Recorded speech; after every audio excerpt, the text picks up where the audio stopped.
Hey, what's up? This is Matt Dietz, and this is Agency Launch. This is the show where I talk about running an insurance agency. I talk about sales and marketing strategies for insurance agents. I talk about staffing for insurance agents. I talk about retention and customer service for insurance agents. One of the most popular questions that I get right now is, hey, Matt, I know I'm supposed to quote a certain amount of people every day. How do I find people to quote? Well, if you text me right now to 208-213-8809, I have an asset pulled directly from my masterclass that I'm giving out for free. Text me 20 policies to 208-213-8809, and I will show you how to write 20 policies this week.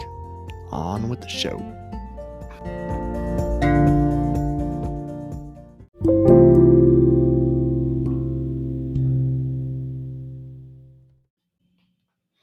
Hey, what's up? So today I want to tell a story. I'm working with an agent right now who went through some staffing issues, and these are going to happen to everybody. And so I just want to tell the story. So I'm working with an agent, and he called me during the week. When I work with my agents, we have a static time that we meet every week, and but I'm also available to them whenever they have kind of an issue come up. So he kind of pinged me um, at a different time than our regular time, and he's like, "Hey man, do you have a second?" And I'll always take those calls or reach out and get answers. So I gave him a call, and he was like, "Hey man, I'm having a problem with an employee. She's newer. I think she's been there for like 7 months." And he says, she has missed a significant number of days, and she does have some PTO, but she seems to call in, really like once or twice a month. Like the day, I can't make it in today. I can't make it in today, and he's having a hard time. He can't really rely on her to show up. He said that, he likes her. She's a good worker when she's there. He sees potential, and but he's worried that he can't trust her to come in and make it. And I was like, I understand. This is not abnormal. I've seen this happen before. I think it's a red flag, to be honest with you. I mean, I think she missed like 15 days in 7 months or something like that. So I said, all right, man, look, you gotta have a conversation with her, and you gotta ask her the question, is this a place, do you want to work here? Lay it out, and then see how she reacts. Like, you can't hide from that question, right? So, hey, I want to talk to you, do you want to work here? And if the answer is, oh my God, yes, I love it here. I want to be here. I'm sorry. Like, I'm going to get my stuff together. Please, if this won't happen again, whatever, blah, blah, blah, blah. Or if they kind of hem and haw over it and they're like, well, I don't know. Then you start looking for someone else, right?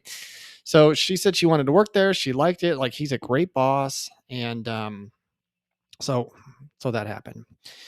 A week later, during our regular scheduled time, he was like, "Hey, she missed another day last week," and I was like, "Oh wow," because he said when he met with her the last time, he was like, "Hey, you can't miss any. I don't want you missing any more days like this for like the next 3 months." And we talked about it, like, do you have an employee manual? What is the procedure for time off? Does it have to be signed off on? Does it have to be in writing? Does a request have to be in writing? These are things you should have in place in your operation. Okay. If you're going to give paid time off or mental health days or whatever you're going to be giving, like, you have to have rules for this kind of stuff, or there are certain employees that can take advantage of you. And that's not what we want to have happen. Okay. So I wrote a blog article a few years ago called "Can a Boss Be Too Nice?" Because I was too nice early in my career. I let employees make some decisions that they shouldn't have made, and I was afraid to call them out on it. So they kept doing it, and I enabled that type of behavior. And I learned that that's not what you should be doing as a boss. Like, you want to provide an environment for them to feel safe and work hard, but you don't want them to take advantage of you. So you do have to put that hat on and have the hard conversations when you have to. So he sat her down, and he's like, I don't want you to miss any more days for the next 3 months because you burned through your PTO. And she's like, okay. Well, the next week she called in again, and so I got on a call with him and we were talking it through, and I was like, all right, man, like you've already kind of given her a written warning or a verbal warning. You got to go to written warning now. That's my advice. I mean, you got to go to a written warning. It's a lot more formal. So you should have like verbal, written, you know, there should be a probationary period. This is something you should have lined up when you have employees that aren't, that aren't working to the level that you expect them to. You have to have this procedure in place. Okay. It makes it a lot easier for you. So, he said, all right, well, he really liked her. He's like, all right, I'm going to give her another verbal. And I was like, okay, like you can do that. But you tell her the next time it's going to be written, it's going to go in a permanent file and all this stuff. And let's see what that does. He's okay. So he has another conversation with her. And then the next week we got on another call and he was like, hey, she missed another day. I was like, all right, well, obviously this is a problem that's not going away. He's like, look, she's struggling with some things. She has some things going on in her life, on the personal side, and she needs to take some time off here and there. And I was like, I get that. Like, we all have our stuff. But she also has a job. And with that job comes responsibilities like showing up and doing the work, right? And so if you have someone that just isn't quite stable enough to hold a job right now, then that hurts your operation. You're a business owner. You need to be able to trust the people that are coming in. You can't peek in your window or your door every day and be like, oh my God, is she going to be here today? Is she going to be here today? I don't know. And so I was like, all right, man, you need to give her a written warning. All right. Now, while this was happening, he's like, look, I know someone who's on the market for a job, and I think she'd be a really big, uh, she's been working in an agency for 6 years. I know her old boss is a friend of mine. I've been in that operation when she was there. She runs things wonderfully. She's older. She's a little bit more mature. He was like, look, this is what my business needs. It's essentially what he was saying. It's like, I would really like someone like that. He goes, I don't know if I can afford her though, because I have met with her before and she was asking for significantly more than what I'm paying my current person. I was like, okay. I said, if you bring somebody else on and you're going to pay her more, can you write more business because she is there? Right. So if you're going to pay someone an extra, whatever, let's see, how much was it going to be? If you're going to pay her an extra $800 a month or whatever it's going to be, can her presence help you drive an extra $8,000 in premium so that she can cover that gap? And he was like, I think there's the possibility. I was like, okay, good. Well, then maybe you should reach out to her. And so I chatted with him on Wednesday of last. Actually, I talked to him actually. When was that? It was this week. It was this week. I said, no, it was last Friday. Sorry. It was last Friday. After his original employee missed like the third day since we've been working on this. I was like, hey man, give her the written warning. And if I were you, I would reach out to this other person and see if she's still available. Okay. I would shoot a text or phone call and see if she's still on the market, because I think she was working for a temp agency at the time. And he's like, okay. So then I talked to him this week, and the employee who's been missing time did not show up to work on Monday. And I'm not surprised. Like, once you turn the screws on stuff like this and expose this behavior and you call them out on it, a lot of times these people quit. Okay. Because it's just not working out. And they took advantage of you for long enough, and now you're going to call them on it, and then they're going to quit. So he finally had to reach out, and he got a hold of her through like a friend or something like that. And he finally got on the phone with her, and she was like, look, I don't think this is going to be a good fit for me right now. And she quit. And I was like, that's awesome, because now you can go after this other one.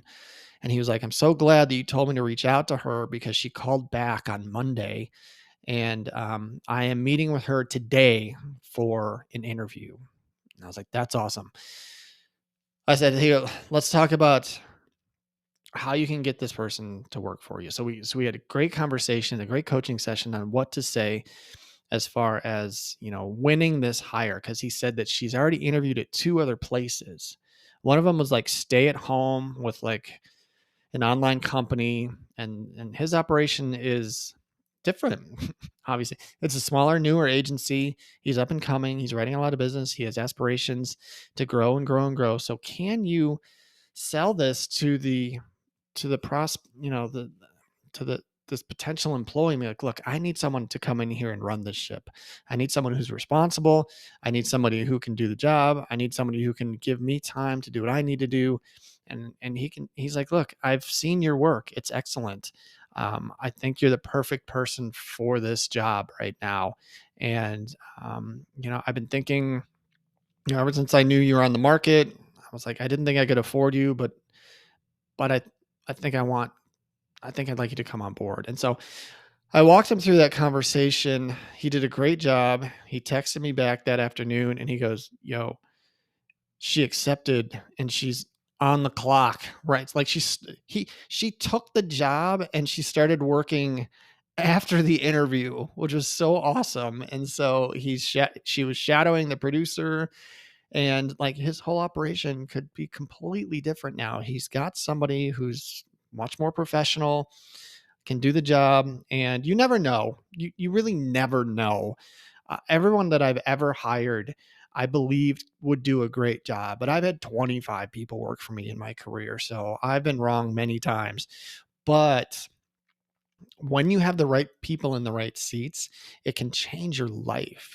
So I want you to listen to yourself. If you got an employee that your gut is telling you, like, God, I don't know if this is going to work. I don't know if this is any good. Like, she's just kind of underperforming, or he's not getting it done. And I have to continually train and train and train, and they're just not getting it. Like, you can get these people out of the seats and replace them with someone else. Okay. You absolutely can. It will not crater your business. I promise you. You are going to be the one constant in your business the whole time you have it. Okay. And so as long as you're there, like, it'll be fine. You just need to, you know, collect the right people and surround yourself with the right people. And that takes a lot of trial and error. Okay. I promise you.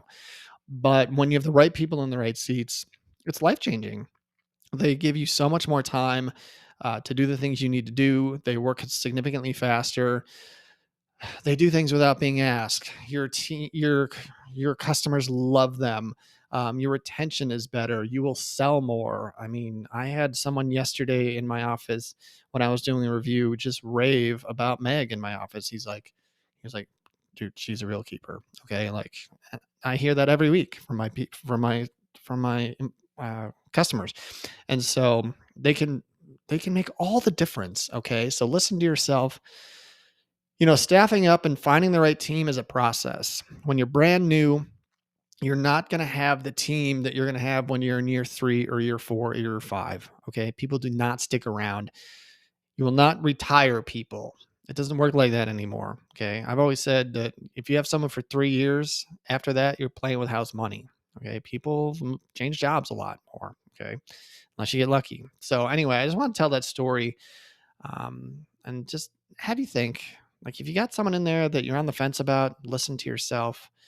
If you got someone else that you got your eye on who you think would be a good fit, bring him in, talk to him. It's okay. You can let people go and you can bring people on. You're the boss. Okay. You can do all of this stuff. It's your call.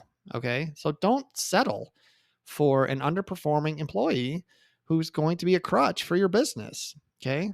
Because if you do, that's on you. Okay. You're keeping that person who's underperforming, you're enabling that behavior, and you're selling yourself short. Okay. So there you go. My name's Matt. This is Agency Launch. You can find me all over the place. I'm on LinkedIn. I'm on Twitter and Threads at Deets Agency.